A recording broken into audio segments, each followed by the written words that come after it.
Okay.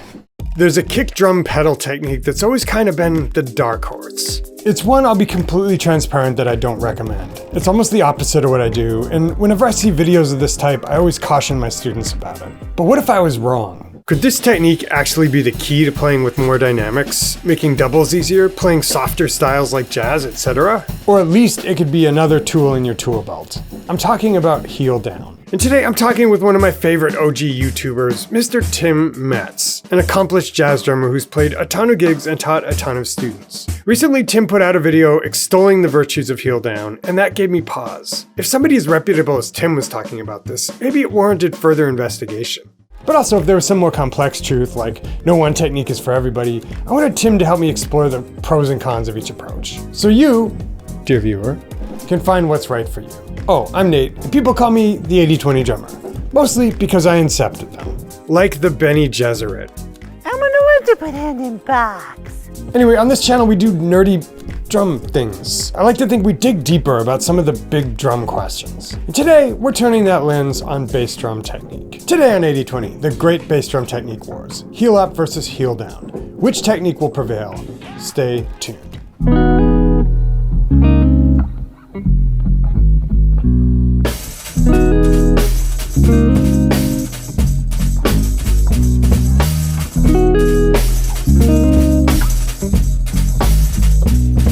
If you'd like a completely free study guide and show notes, just click the link below the player and tell us where to send it. To start off, let's summarize what I've said about kick drum technique in the past. I play heel up. I actually switched from heel down in the early 2010s. I went to music college in the early 2000s and I graduated in 2003. And it wasn't until about 2010, 2011 that I was still playing jazz. I was still gigging in jazz, but I was also starting to dip back into the other genres. I felt like I wanted to produce more of a dynamic range and I wanted to bring more of my leg weight to bear.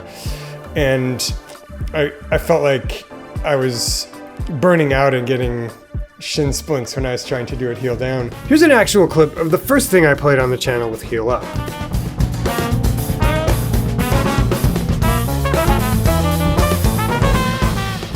Over the years, it's gotten easier and easier. Now, if any student comes to me and complains about tension or issues playing louder or faster, I gently recommend they try heel up. We'll get into the pros and cons later, but that's what I've preached on this channel for years. Now, let's check out the video that caused me to stop and think. It was this. The next question is, why would I use heel down? And the biggest answer that I can give you, and the best answer that I can give you, is for dynamic control over the instrument. This is Tim Metz. He's been on YouTube for ages. One of the first times I heard of him was when Mike Johnston said on a podcast that Tim was his go-to for anything having to do with jazz. Tim's had big YouTube hits when it comes to jazz drums and has been gigging and teaching for ages.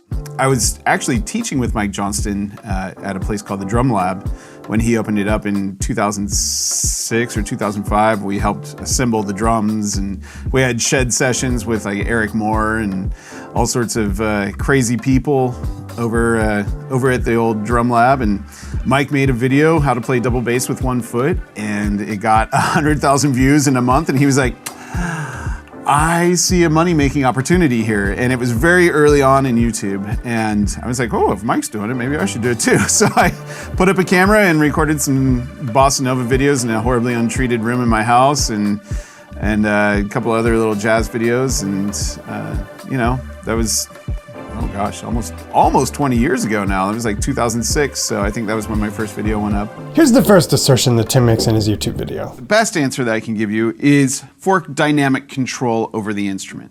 That's why. When I play heel up, I feel I've got a lot of force going into the drum. Heel down, I can regulate that force. I can still play very forcefully, but I don't have to.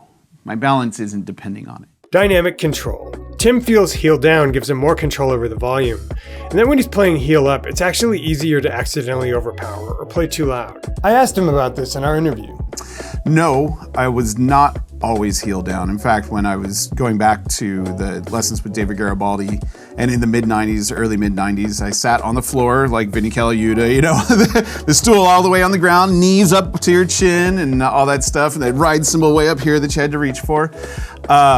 So yeah, I definitely was burying the beater. I had the biggest hole in the front of my bass drum just because any resonance was too much. And then I would say as I progressed and learned more about jazz and was at probably William Patterson and stuff, and I started putting a solid front bass drum on, I couldn't bury the beater anymore without the flutter, right? So I was like, this is annoying. I had to figure out a technique to not do that. And eventually I don't remember when I switched to heel down, but it had to be in the William Patterson years in the practice rooms. And eventually I was like, wow, I can pretty much do what I need to do with this. Tell you what, you guys want to get organized? Let's get slightly organized. Let's do this. I'm going to get out a whiteboard. We're going to list the pros and cons of each technique. Then we can go to the kit, test these one by one, and see which side we come down on. And if Tim wants to make a response video, we'll feature that on this channel too. Also, there's no way I'm actually getting a whiteboard. I'm way too lazy for that. Instead, through the magic of editing. So let's actually put this to the test. Let's first see if I can play softer dynamics with my heel up technique, then we'll try it with heel down.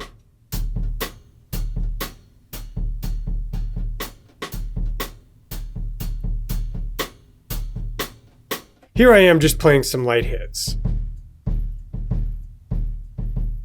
Next, for the jazz heads, one thing that's important to Tim is feathering, where you hit the bass drum lightly on every quarter during a swing beat, but so lightly you can barely hear it.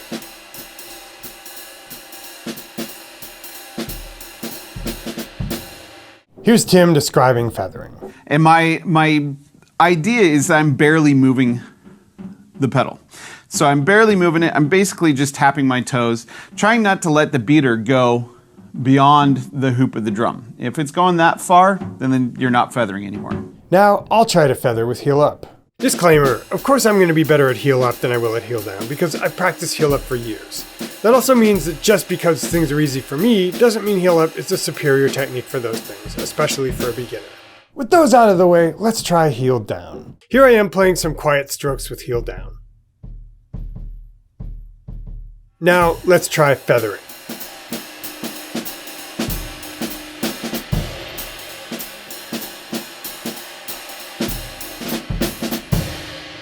Wow, this is very counterintuitive.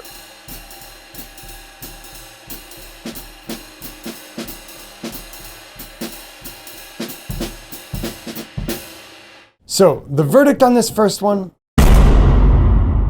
Ambiguous. The reason I say this is it feels easy to me to play soft dynamics heel up, but as I said, I've practiced this for ages.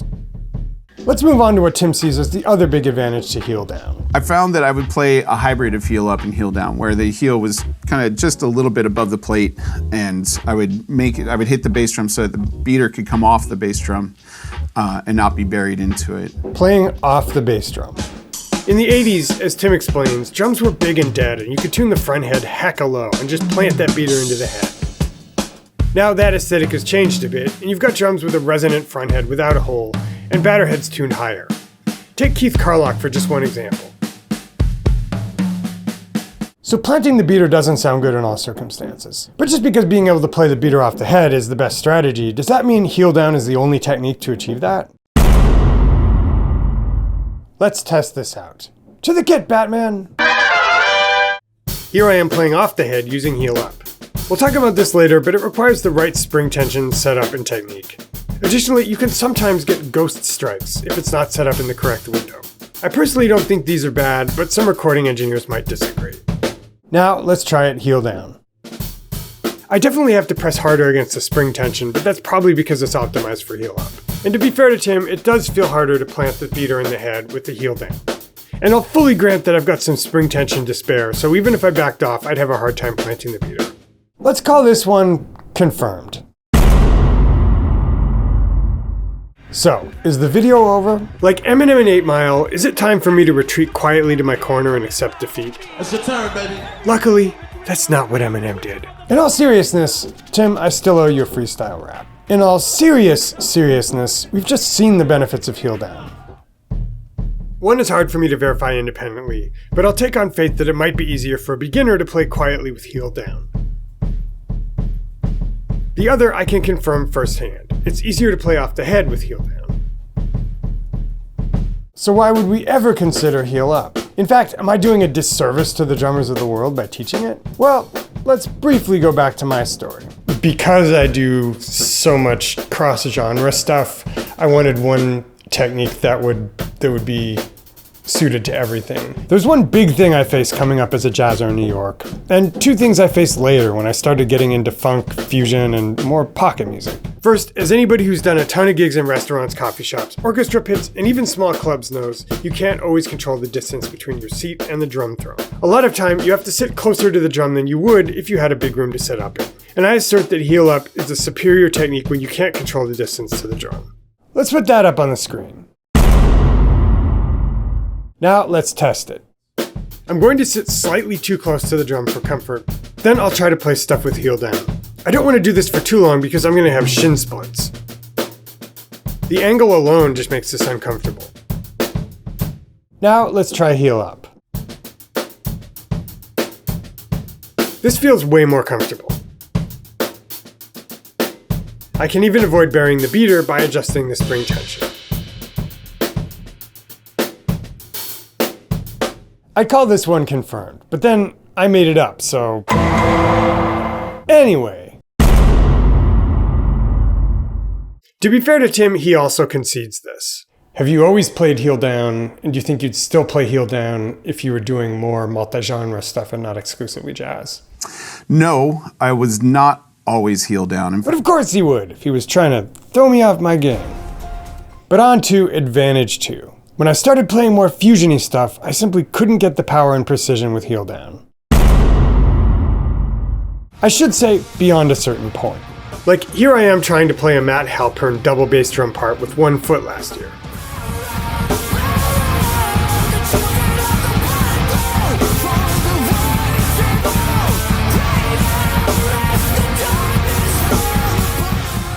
I doubt I'd have been able to do that heel down. But let's test it out. To test this, let's take a Lewis Cole style beat, crank the tempo pretty up, and try it.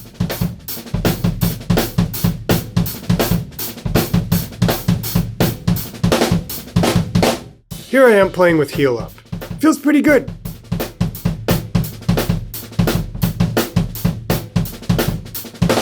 Now let's try heel down.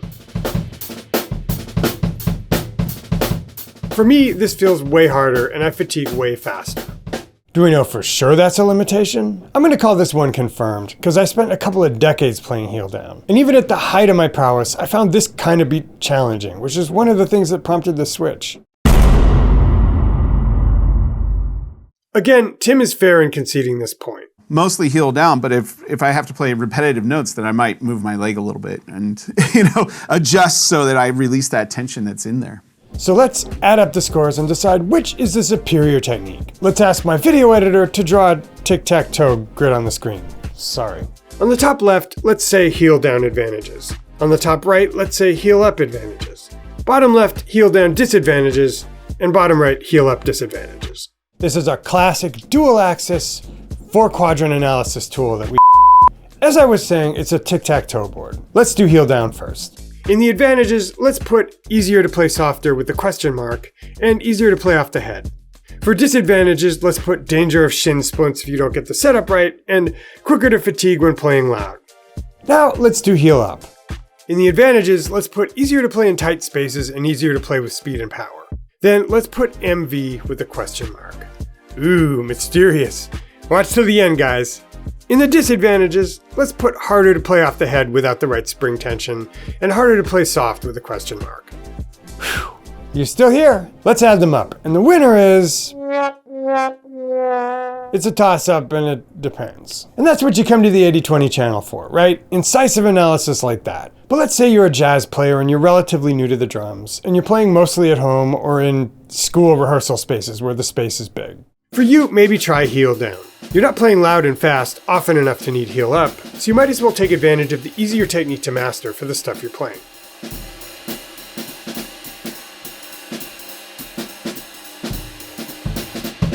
Now, let's say you're a rock, pop, fusion, or backbeat player and you need to play more loudly.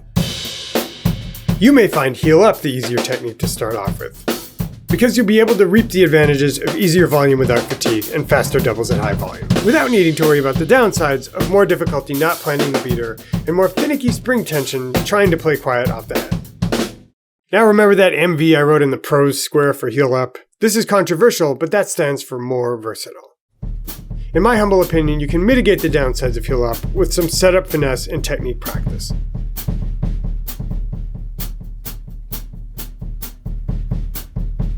But it's maybe harder to mitigate the downsides of heal down, i.e. if you start out playing quiet and suddenly need to play loud, that's going to be harder. Even Tim mentions that in extreme situations, he'll briefly switch to heal up, or some kind of hybrid. Mostly heal down, but if I have to play repetitive notes, then I might move my leg a little bit and adjust so that I release that tension that's in there. That's just my 2 cents, and again, I'm the barber who's telling you need a haircut. So, did we solve this? My goal in interviewing Tim was to take what looked like a black and white issue and flesh out the pros and cons. Personally, I hate when I see one set of experts who seem to say one thing and another set of experts who seem to say something completely contradictory, like the paleo versus calories in, calories out thing for the last decade. How do we explain those 10 calories? I want to know where the theories meet. So hopefully that's what we've done for you here. If you'd like more info on how to set up for heal down, check Tim's video here. If you'd like a top to bottom video about my recommendations for heal up technique, check this video. Anyway, hope you enjoyed this one, and don't forget, if you'd like a completely free study guide and show notes, just click the link below the player and tell us where to send it. And do you have a comment about the great heal up versus heal down debates? Leave it below the player. And make sure you like and sub. Anyway, always enjoy these. See you again real soon in another lesson of the week.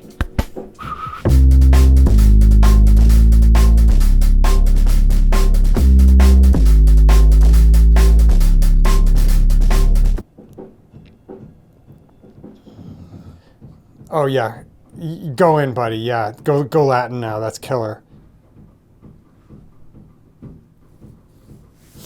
Okay, it's a little quieter. Let's wait for him to go back to the rim clicks. No, you're playing the toms now. Actually, I have to look at the camera, don't I? Now let's test it.